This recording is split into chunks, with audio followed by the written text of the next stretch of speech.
আলহামদুলিল্লাহি রাব্বিল আলামিন ওয়াসসালাতু ওয়াসসালামু আলা নবিয়িনা মুহাম্মদ ওয়া আলিহি ওয়া আসহাবিহি ওয়া বারাকা ওয়া সাল্লাম।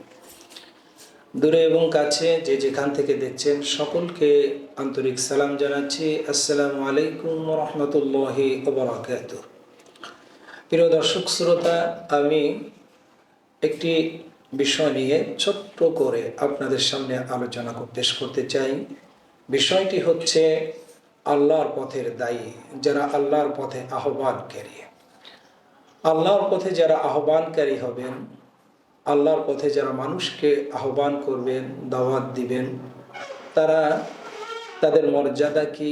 আল্লাহ রাব্বুল আলামিন কোরআনুল কারীমে তাদের মর্যাদা কি বলেছেন এবং বিশ্ব নবীকে বলেছেন, সংক্ষিপ্ত আকারে ইনশাআল্লাহ আমরা পেশ করব। আল্লাহ রাব্বুল আলামিন সূরা হামিম সাজদার 30 নম্বর আয়াতের মধ্যে বলেছেন, ومن أحسن قولا ممن دعا إلى الله وعمل صالحا وقال إنني من المسلمين। ومن أحسن ممن دعا إلى الله, ওই ব্যক্তির চাইতে ভালো কথা আর কার হতে পারে যে মানুষকে আল্লাহর দিকে আহ্বান করে। আল্লাহ বললেন যে মানুষকে আহ্বান করে তার চাইতে ভালো কথা আর কারো হতে পারে না। সুবহানাল্লাহ। ওয়া আমিলা সলিহা, আর যে ব্যক্তি মানুষকে আল্লাহর দিকে আহ্বান করবে সে নিজেও ভালো কাজ করে, আমলে সলেহ করে। ওয়াকালা ইন্নানী মিনাল মুসলিমিন, এবং আল্লাহর প্রতি ঈমান আনা এবং আল্লাহর হুকুম অনুযায়ী আমলে সলেহ করার পরে মানুষকে আহ্বান করে, নিজে আমল করে এবং সর্বপ্রথম সেই বলে আমি মুসলমানদের ভিতরে একজন। সুবহানাল্লাহ। তাহলে আল্লাহ রাব্বুল আলামিন এই আয়াতের মধ্যে আল্লাহ পাক দায়ীদের মর্যাদা বললেন যে দায়ী যারা আল্লাহর পথে আহ্বানকারী তার চাইতে ভালো কথা, উত্তম কথা আর কারো হতে পারে না। আর বিশ্ব নবী মুহাম্মদুর রাসূলুল্লাহ সাল্লাল্লাহু আলাইহি ওয়াসাল্লাম তার একখানা হাদিসের মধ্যে বলেছেন, খায়রুকুম মান তাআল্লামাল কুরআন ওয়া আল্লামাহু। খায়রুকুম, তোমাদের মধ্যে উত্তম হচ্ছে মান তাআল্লামাল কুরআন ওয়া আল্লামাহু, ওই ব্যক্তি যে নিজে কোরআন শিক্ষা করে এবং অপরকে শিক্ষা দেয়। এই দুটি একখানা আয়াত এবং একখানা হাদিসের আলোকে ছোট্ট করে আলোচনা করতে চাই। যারা আল্লাহর পথের দায়ী তাদের কথাটা সবচাইতে উত্তম, সবচাইতে শ্রেষ্ঠ, সবচাইতে সুন্দর কথা। আর বিশ্বনবী বললেন যে কোরআন নিজে শেখে এবং অপরকে শিক্ষা দেয়। কোরআন শেখে, কোরআন শিক্ষা দেয়, অন্য কিছুর কথা কিন্তু বলেন নাই। সে হচ্ছে সমস্ত মানুষের মধ্যে একজন শ্রেষ্ঠ মানুষ। সুবহানাল্লাহ ওয়া বিহামদিহি। আল্লাহর পথে মানুষকে আহ্বান করার ক্ষেত্রে আল্লাহ পাক সূরা নাহলের ভিতরে বলেছেন, উদউ ইলা সাবিলি রাব্বিকা বিল হিকমাহ ওয়াল মাউইযাতিল হাসানাহ। উদউ ইলা সাবিলি রাব্বিক, তোমরা তোমাদের রবের দিকে আহ্বান করো, রবের পথে মানুষকে ডাকো। বিল হিকমা, সমস্ত প্রজ্ঞার সাথে, এখানে প্রজ্ঞা বলতে আকলের সাথে জ্ঞান দিয়ে, কোরআন নামক যে জ্ঞান আমি দান করেছি, যে শিক্ষা দিলাম কোরআন, আল্লামাল কুরআন, আমি তোমাদেরকে কোরআন শিক্ষা দিয়েছি। এই কোরআন দিয়ে কোরআনের প্রয়োগ হবে সম্পূর্ণ কমন সেন্সের সাথে, আকলের সাথে, বুদ্ধির সাথে। হিকমত বলা হচ্ছে প্রজ্ঞাপূর্ণ জ্ঞানের মাধ্যমে। ওয়াল মাউইযাতিল হাসানাহ, এবং মানুষকে উপদেশ দেবে সর্বোত্তম পন্থায়। সুবহানাল্লাহ। তাহলে সর্বোত্তম পন্থায় দাওয়াত দিতে হবে। সর্বোত্তম কথা হচ্ছে একজন দায়ীর কথা, এবং কোরআন যে শেখে কোরআন দিয়েই দাওয়াত দেবে। আল্লাহ পাক অন্যত্র বলেছেন, ফাযাক্কির বিল কুরআনি মান ইয়াখাফু ওয়াঈদ, কোরআন দিয়ে মানুষকে আল্লাহর দিকে ডাকতে হবে, মানুষকে ভয় দেখাতে হবে। কারণ হচ্ছে ওমা হুয়া ইল্লা যিকরুল লিল আলামিন, এই কোরআন হচ্ছে জগৎবাসীর জন্য একটি উপদেশমালা। কোরআন উপদেশমালা, কোরআনের শিক্ষা গ্রহণ করলাম, কোরআন দিয়ে হিকমতের সাথে, প্রজ্ঞার সাথে, বুদ্ধির সাথে, কমন সেন্স সাথে মানুষকে কোরআনমুখী করতে হবে, আল্লাহর দিকে দাওয়াত দিতে হবে একজন দায়ী। কিন্তু আফসোসের বিষয় হচ্ছে আল্লাহ পাক বললেন সর্বোত্তম কথা, নবী বললেন কোরআনের কথা যে শেখে অপরকে শিক্ষা দেয় সেই সর্বোত্তম ব্যক্তি। ডাকতে হবে সর্বোত্তম পন্থায়, সর্বোত্তম ভাষা দিয়ে, সর্বোত্তম ওয়াজ দিয়ে, মাউইযা মানে সর্বোত্তম নসিহত, ওয়াজ দিয়ে ডাকতে হবে। ওয়াজ করতে হবে সবচেয়ে সুন্দরভাবে, এমন সুন্দরভাবে যেন বন্ধু ও শত্রু হয়ে যায়। ইদফা বিল্লাতি হিয়া আহসান ফাইদা আল্লাযী বাইনাকা ওয়া বাইনাহু আদাওয়াতুন কাআন্নাহু ওয়ালিয়্যুন হামীম।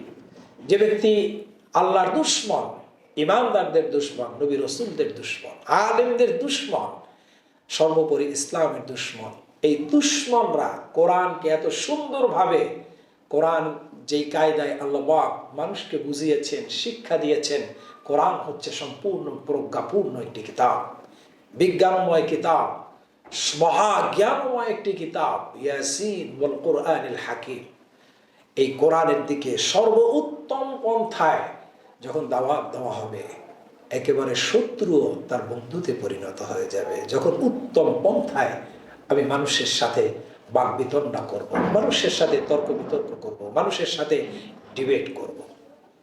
কিন্তু আফসোসের বিষয় হচ্ছে আজকে যারা দায়ী তারা কোরআনের এই হুকুমগুলি পালন করেন না, এই হুকুমগুলির দিকে লক্ষ্য করেন না।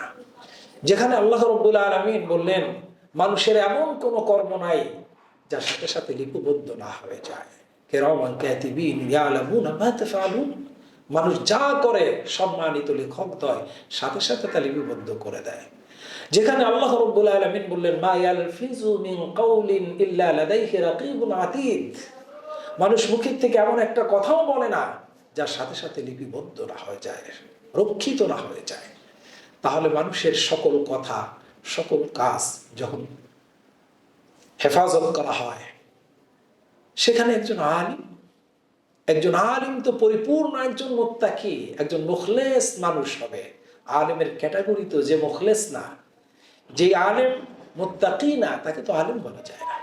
কারণ আলিমরা হচ্ছে ইন্নাল উলামা ওয়ারাসাতুল আম্বিয়া, সমস্ত নবীদের উত্তরাধিকারী, ওয়ারিসের দায়িত্ব, উত্তরাধিকারীর দায়িত্ব পালন করবে আলেমরা। সুতরাং আলেমরা মুত্তাকি না হয়ে কেমনে পারে? সেই আলেমদের মুখ থেকে ওয়াজের মঞ্চে বসে কোরআন ছাড়া আমরা যে ফাহেসা কথাগুলি বলি, আমরা বিভিন্ন সময় এক্সাম্পল দিতে গিয়ে, ওয়াজ করতে গিয়ে, বুঝাতে গিয়ে এমন ভাষা প্রয়োগ করি যেটা ইসলামের সাথে, কোরআনের সাথে সম্পূর্ণ বেমানান, সম্পূর্ণ সামঞ্জস্যহীন, কোনো প্রকার এটা সামঞ্জস্য না। একজন আলেম সে তো সচেতন থাকবে, বিজ্ঞ হবে, একজন প্রজ্ঞাপূর্ণ হবে। নবীরা কি প্রজ্ঞাপূর্ণ ছিলেন না? নবীরা কি হেকমতওয়ালা ছিলেন না? সেই নবীদের ওয়ারিস।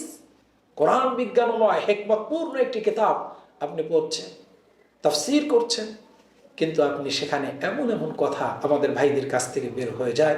আজকের যারা দায়ী সমাজের ভিতরে এমন এমন কথা বলেন যেগুলি শ্রোতাদের ভিতরে বিশাল আকারে সমালোচনা হয়ে যায়। পরে আমাকে ক্ষমা চাইতে হয়, ব্যাখ্যা দিতে হয়।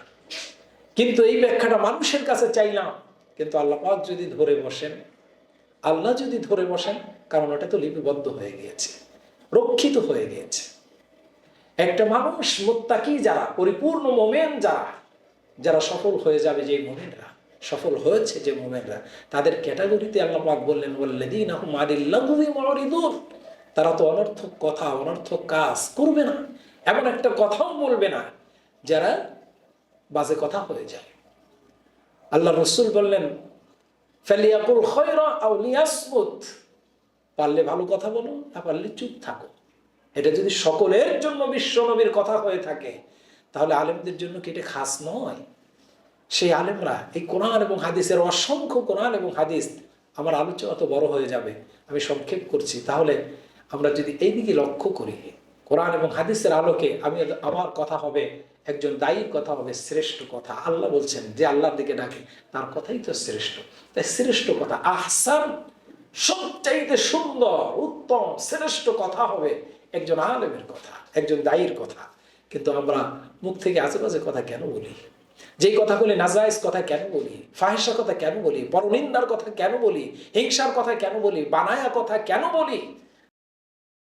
বিশ্ব নবীকে আল্লাহ পাক বলেছেন যে আমার নবী নিজের থেকে বানায় কোনো কথা বলেন নাই। মা ইয়ানতিকু আনিল হাওয়া ইন হুয়া ইল্লা ওয়াহয়ুন ইউহা, আমি যেটা ওহী করেছি, প্রত্যাদেশ করেছি, আদেশ করেছি, নবী কেবল সেটাই মানুষের কাছে পৌঁছে দিয়েছে। নবীর কাজ হচ্ছে পৌঁছে দেওয়া। রাসূল আল্লাহ পক্ষ থেকে দূত, পৌঁছে দেন তিনি। রসুলকে আল্লাহ পাক আরো গ্যারান্টি দিলেন এ ব্যাপারে। আল্লাহ পাক বললেন রসুলের সম্পর্কে, ওয়ালাউ তাকাওয়ালা আলাইনা বা'দুল আকাওয়িল লাআখাযনা মিনহু বিল ইয়ামিন সুম্মা লাকাতা'না মিনহুল ওয়াতিন। আমার নবী, আমার হাবিব, আমার রসুল যদি আমার কথার ভিতরে, আমার কোরআনের ভিতরে কোনো আকপিস করতো, কাটসাট করতো, যোগ বিয়োগ করতো, নিজের মন মতো কোনো কথা ঢুকাই দিত, কোনোটা বাদ দিত, এই হিম্মত যদি করতো, তাহলে আমার নবীর ডান হাত আমি ধরতাম, তাকে গ্রেফতার করতাম। সুম্মা লাকাতা'না মিনহুল ওয়াতিন, অথবা তার কণ্ঠনালী আমি কেটে ফেলে দিতাম। আল্লাহু আকবার, আল্লাহু আকবার। কত বড় কথা! বিশ্ব নবীর শানে, তার হাবিবের শানে আল্লাহ পাক বললেন, কত বড় চ্যালেঞ্জ করলেন। সেই নবীর ওয়ারিস, আকাশ এবং জমিনের মধ্যে, সেই নবীর ওয়ারিস, সেই নবীর ওয়ারিস, অথচ আকাশ এবং জমিনের মধ্যে আল্লাহর হাবিবের চাইতে আর কোনো উন্নত সৃষ্টি নাই। তাহলে যেই নবী আকাশ এবং জমিনের মধ্যে, তার চাইতে শ্রেষ্ঠ সৃষ্টি, তার চাইতে শ্রেষ্ঠ মানব দ্বিতীয় আর কেউ নাই। আল্লাহ পরেই যার মর্যাদা আল্লাহ পাক রেখেছেন। সৃষ্টির মধ্যে আল্লাহর পরে, মাখলুকের পরে, স্রষ্টার পরের স্থানটা তিনি তার সৃষ্টির মধ্যে যাকে দিয়েছেন, তার স্থান হচ্ছে তার হাবিব, তার রাসূল। সেই নবীর সম্পর্কে এত বড় কথা হলো। সেই নবীর ওয়ারিস, সেই নবীর থেকে আমরা ইলম শিখেছি, সেই নবীর কাছ থেকে কোরআনের ব্যাখ্যা আমরা জেনেছি। এত সুন্দর সুন্দর কথা আছে, উপমা আছে, দৃষ্টান্ত আছে, ঘটনা আছে। আমার কোরআন বাদ দিয়ে বানানো কাহিনী, বানানো ঘটনা, বানানো এক্সাম্পল, বানানো উদাহরণ পেশ করি, এমনকি নাজায়েজ উদাহরণ পেশ করি। এমনকি আফসোসের বিষয়, বর্তমান মাহফিলের স্টেজে বসে আলেম মিথ্যা কথা বলে, ডাইরেক্ট মিথ্যা কথা বলে নিজেকে বড় করার জন্য। নাউযুবিল্লাহি মিন যালিক, আস্তাগফিরুল্লাহল আযীম। নাম নিতে চাই না, আমি শুধু সংশোধনের জন্য বলছি, এজন্য কারো নাম নেব না। কিন্তু অসংখ্য আমাদের ভাইরা যারা মিথ্যা কথা বলেন, এমন এমন কথা বলেন যেটা শুনলেই মনে হয় মিথ্যা কথা। সামান্য সচেতন থাকলে বোঝাই যায় যেটা মিথ্যা কথা। সামান্য জ্ঞান, কমন সেন্স থাকলেই বোঝা যায় মিথ্যা কথা। নবীর নামে পর্যন্ত মিথ্যা কথা বলা হয়।